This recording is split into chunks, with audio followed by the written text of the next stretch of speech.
صرف ایک چھوٹا سا ایپل یعنی سیب، اگر غلطی سے آپ نے کسی کا سیب کھا لیا تو آپ اس کی کتنی قیمت ادا کریں گے؟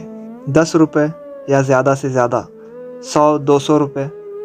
ہماری اسلامی تاریخ میں ایک ایسی شخصیت گزری ہے جنہوں نے ایک نہر میں بہتا ہوا سیب کھانے کے بعد اس کی معافی کے لیے پورے 14 سال تک غلامی کی۔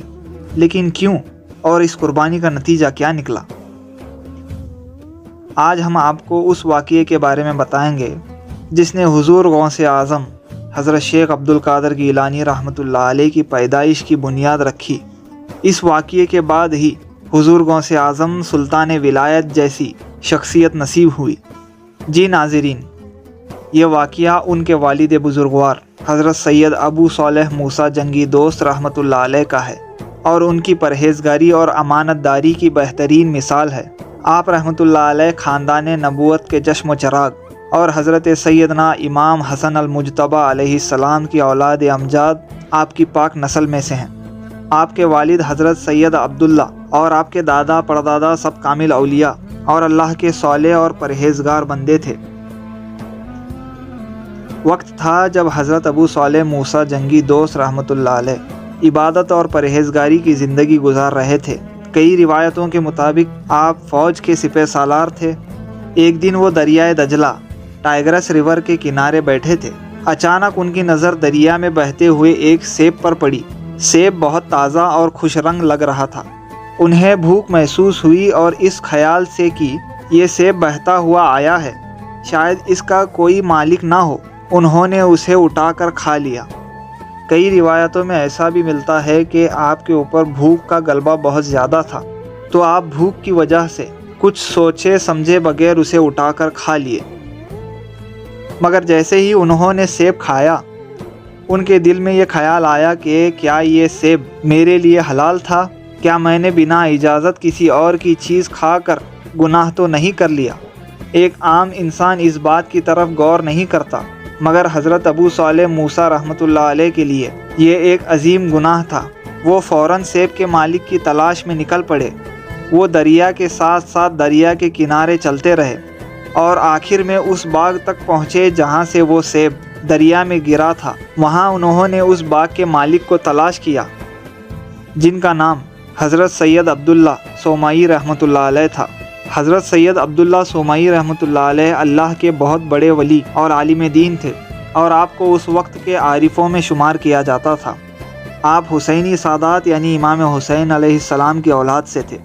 حضرت ابو صالح موسیٰ رحمۃ اللہ علیہ نے ان سے فرمایا، محترم، میں نے آپ کے باغ سے بہتا ہوا ایک سیب کھا لیا ہے، میں اس کی معافی اور قیمت ادا کرنا چاہتا ہوں۔ سید عبداللہ سومائی رحمۃ اللہ علیہ جو خود پرہیزگاری کے اعلیٰ معیار پر تھے، حضرت ابو صالح موسیٰ کی آزمائش کرنا چاہتے تھے، تو انہوں نے فرمایا، اگر تم اس کی معافی چاہتے ہو تو تمہیں میری یہ شرط پوری کرنی ہوگی۔ تمہیں 14 سال تک میرے باغ کی بغیر کسی اجرت کے خدمت کرنی ہوگی۔ یہ بہت بھاری شرط تھی صرف ایک چھوٹے سے سیب کے لیے، مگر حضرت ابو صالح موسیٰ رحمۃ اللہ علیہ نے ہچکچائے بغیر جواب دیا، مجھے منظور ہے، انشاءاللہ میں باغ کی خدمت پوری ایمانداری سے انجام دوں گا۔ اور پھر حضرت ابو صالح موسیٰ رحمۃ اللہ علیہ نے اپنا وعدہ پورا کیا۔ پورے 14 سال تک انہوں نے ایک وفادار نوکر کی طرح بغیر کسی شکایت کے خدمت کی۔ ان کی یہ قربانی، یہ ترک شبہات کی مثال تاریخ میں سنہرے حروفوں میں لکھی گئی۔ 14 سال مکمل ہونے کے بعد سید عبداللہ سومائی رحمۃ اللہ علیہ نے انہیں بلایا اور کہا، ابو صالح، تمہاری ایمانداری اور قربانی نے مجھے خوش کر دیا ہے۔ میں تمہیں صرف معاف ہی نہیں بلکہ ایک عظیم تحفہ دینا چاہتا ہوں۔ سید عبداللہ سومائی رحمۃ اللہ علیہ نے اپنی بیٹی، جن کا نام سیدہ فاطمہ ام الخیر تھا اور وہ پرہیزگاری میں اپنے والد کی طرح ہی تھیں، ان کا نکاح حضرت ابو صالح موسیٰ رحمۃ اللہ علیہ سے کر دیا۔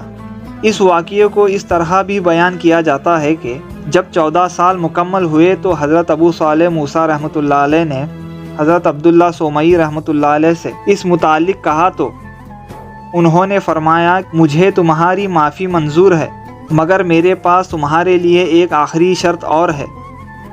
تو ابو صالح موسیٰ رحمۃ اللہ علیہ سے فرمایا، میری ایک بیٹی ہے میں تمہارا نکاح اس سے کرنا چاہتا ہوں، مگر وہ سن نہیں سکتی، اور نہ وہ بول سکتی ہے، اور نہ ہی وہ دیکھ سکتی ہے، اور وہ چل بھی نہیں سکتی۔ حضرت ابو صالح موسیٰ رحمۃ اللہ علیہ کے لیے اتنے سال کی غلامی سے بھی زیادہ مشکل یہ شادی کرنا تھا، لیکن انہوں نے فرمایا اگر اللہ کی رضا اس میں ہے تو میں اس نکاح کو قبول کرتا ہوں۔ نکاح ہو گیا، اور جب حضرت ابو صالح موسیٰ رحمۃ اللہ علیہ نے پہلی بار اپنی زوجہ سیدہ ام الخیر فاطمہ کو دیکھا تو وہ حیران رہ گئے، اور اپنی زوجہ سے فرمایا آپ تو بالکل سلامت ہیں، آپ کے والد نے تو فرمایا تھا کہ آپ گونگی، بہری اور اندھی ہیں۔ تو سیدہ ام الخیر رحمۃ اللہ علیہ نے وہ آخری راز کھولا، میرے والد نے سچ کہا تھا، میں گونگی ہوں اس بات سے جو شریعت کے خلاف ہو، بہری ہوں اس آواز سے جو شریعت کے خلاف ہو، اور اندھی ہوں اس چیز سے جو نامحرم ہو، اور میں ان راستوں پر نہیں چلتی جو شریعت کے خلاف ہوں۔ یہ اولیاء اللہ کی آزمائش ہوا کرتی ہے۔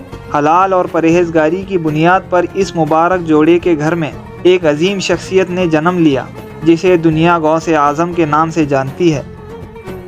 ہم اس واقعے سے یہ سیکھتے ہیں کہ ہمارے بزرگ ہر حال میں حلال اور حرام کی تمیز کا خیال کرتے تھے۔